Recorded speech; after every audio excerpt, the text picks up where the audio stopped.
Hello, and welcome to James Lester's Express Lane, where we get you out as fast as possible, bringing you my 5 favorite zombie films. These may not be the best of the best, award winners. I'm sure your opinions will be different because you like different stuff, but for me, these are the five, five best zombie films. Starting with, obviously, number 5. I was going to have him number 1, I was like, no, let's make him number 5. George A. Romero, anything he does. Without him, there's no zombies. A lot of his stuff is, older, so like the graphics, special effects, whatever, weren't the best. But without him, there's none of these other movies. I mean, come on. Without George A. Romero, you don't have zombies. So yes. And can you imagine? Call of Duty, what does it have? It has single player and it has online mode. But no zombies? I mean, I've played Call of Duty. It sucks. The zombie mode is pretty cool though. Or Dead Nation is one of my favorite games. I love playing that. Dead Nation is about zombies. No George A. Romero, no Dead Nation. No George A. Romero, no Dead Island. No George A. Romero, no Last of Us. Like, can you imagine a game like Last of Us not existing? If you're into video games, obviously that matters more than if you're not into video games. But Last of Us is an amazing story with zombies in it and all that. A different kind of zombies than usual, but amazing zombie game. But no George A. Romero. Huh? No zombies. What are you gonna do, right? And of course, just there's the books, Patient Zero, stuff like that I've read. That no George A. Romero, no Patient Zero, no book, because there's no zombies. Ah, God, I'm on a horror bit lately, even though it's no longer Halloween. Terrible. Anyways, though, but yes, anything George A. Romero, check him out. Again, a lot of his stuff is older. Like, oh, that looks fake. Oh, that's not very scary. It's like, but again, without him, there's nothing else. Like, number 4, Warm Bodies. Warm Bodies number 4 because it's not your typical zombie film. I get that, but I like something that is different, and this was different, so gotta watch it. I mean, come on. It's a love story between a zombie and a girl. You don't get that. Well, number 3, kind of, but in Warm Bodies, it's just like humanity lost, but now they're more of a stalemate. Like they lost the war, but they won some battles here. So they were like, no, seal this off. Everyone inside is safe. If you go outside, you're going to die because they're zombies. But some of the zombies are turning. Some of the zombies are changing. They're becoming more, like their neurons are connecting more. And you follow the story of one of them. There's still the, zombies running around eating people, but you these ones that are different. Why did they change? We don't know. They never really explain it in the movie. But it's different, and I like different. And that's why I put this in at number 4. Now, speaking of way different, number 3, Dead Girl. Some boys find a girl chained in a basement. She doesn't speak. She goes because she's a zombie, but they don't seem to understand what a zombie is or whatever. And this movie is a Canadian friend of mine says. Apparently, I don't know if this is a Canadian film or not, but a Canadian friend of mine was like, "Oh, dude, you gotta see this movie. It's so weird." It's like, all right, you're no longer my friend.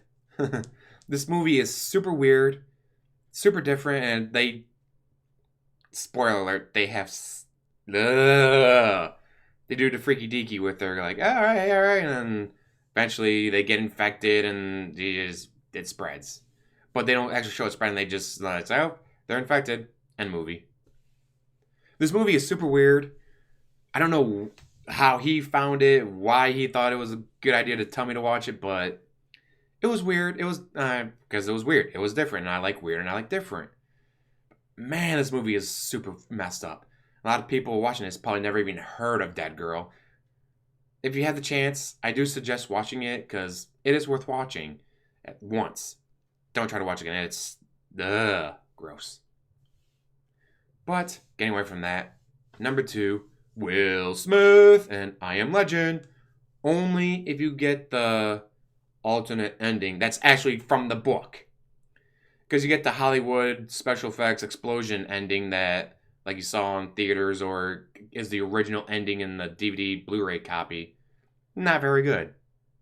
You have to watch the movie with the alternate ending that's actually from the book. Like the whole point of the movie is I Am Legend, where he learns at the end that he's the legend, he's the boogeyman, he's the monster. Like these things have taken over. They attack him because he attacks them.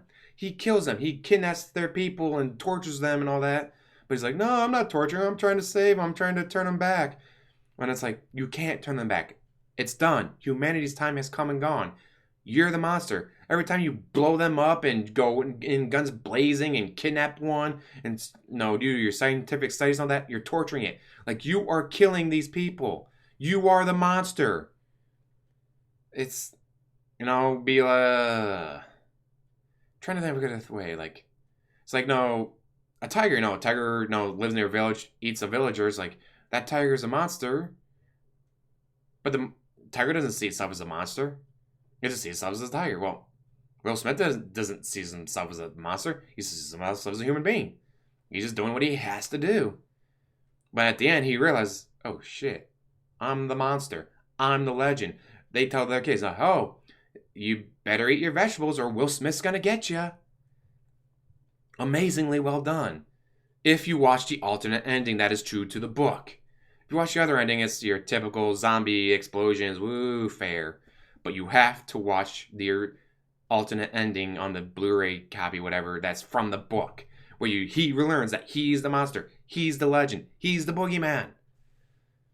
God, I shouldn't get so upset over stuff like this. It just pisses me off. It's like, you had the ending. It's from the book. You know how this ends. And then they go and they screw it up. Stupid. So stupid. Like you had the Academy Award, Golden Globe, whatever Oscar awards. Like you had the ending that would get you all the awards, and you went, do we get awards or do we go with typical Hollywood special effects explosion ending?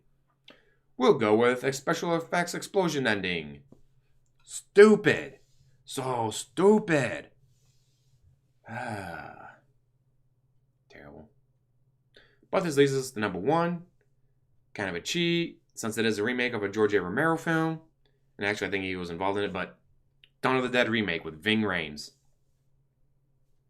This movie is amazing. This remake of the original Dawn of the Dead is amazing. One of my favorite aspects of this movie is, it's like, oh, that zombie doesn't have an arm. Wow, that's really good special effects. Like, that's not special effects. They went down to a veterans hospital and went, hey, you have no arm. You want to play a zombie that doesn't have an arm? Hey, you have no legs. You want to play a zombie who doesn't have legs? That's what they did. They went to a veterans hospital, hired a bunch of veterans that had missing arms, missing legs and all that. Like the one zombie that's in the raptors, like crawling around like that through the raptors because he doesn't have legs. That's not special effects. That's not makeup. That's a guy who has no legs. He's a veteran. They just went down to the veterans hospital and hired a bunch of veterans. It was amazing. Like, that is awesome.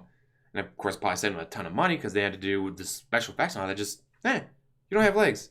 You're a zombie with no legs. You don't have an arm. You're a zombie without an arm. Like, that was awesome. Of course, near the the one scene when they're throwing the dead bodies off the roof and there's a church nearby and they're having a funeral. It's like, yeah, we felt a little bad about shooting on that day, but we had a timetable we had to meet. Yes, this movie is a remake of a George A. Romero film, but it is it's just, for me, this is what got me back, because I'd watched some of the George A. Romero stuff, a couple things here and there, and it's like, all right, I'm kind of bored with it. And then I saw this, I'm like, oh, spark, back, baby. So yes, of all these films, you only get a chance to watch one, Dawn of the Dead remake with Ving Rhames. His character's amazing, the characters are amazing, the scenes are amazing, the music's, there's some scenes in there with the music that's like, it just fits so well, it's just so weird and just, This was a great movie. Get the chance to watch it, watch it. Anything that should be on this list? Because again, like, these are my favorites, not the best of, because I'm sure, well, this movie was better. It's like, it probably was, but I didn't like it as much as I liked this one, because this one was just super weird. Or I just want to get the word out about it because a lot of people haven't even heard of it, like Dead Girl. So as always, like, subscribe, comment down below, and have a wonderful day.